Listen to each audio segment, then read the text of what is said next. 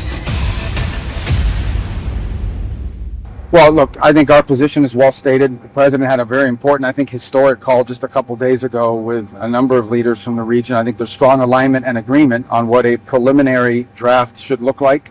I think that, like anything with something like this, it's going to take a couple days to settle on, even down to the disagreements over a word, sentence. So we'll have to work through that. If there's going to be a deal, we're going to have to work through that. But this is, it's either going to be a good deal or there isn't going to be one. America की अच्छी deal के मायने हैं Iran 440 kilo uranium Trump को सौंप दे, Iran Hormuz पर Trump का control मान ले। यही दोनों शर्तें ईरान मानने के लिए तैयार नहीं। इसलिए ट्रंप ने सबसे घातक हथियारों से दहलाकर ईरान को राउंड 2 के युद्ध का ट्रेलर दिखा दिया।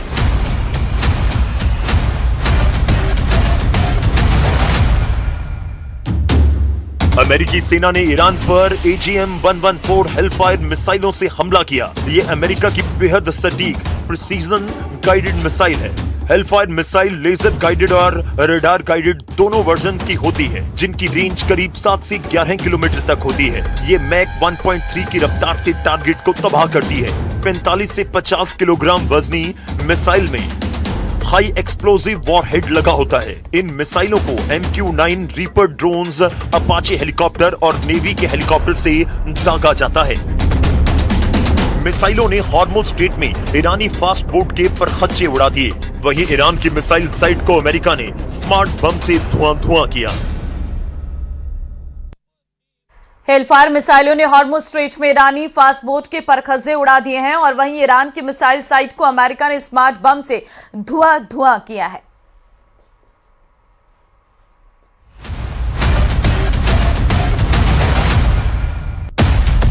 अमेरिका ने जेडैम यानी joint direct attack munition smart बमों की बौछार बंदर अब्बास साइट पर की। जेडैम एक गाइडेंस किट है जो सामान्य बमों को जीपीएस यानी गाइडेड स्मार्ट बॉम्ब्स में बदल देती है।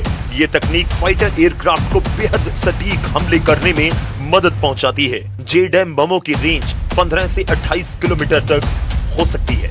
500 पाउंड से लेकर 2000 पाउंड तक ये बम F-35 जेट से बरसाए जाते हैं।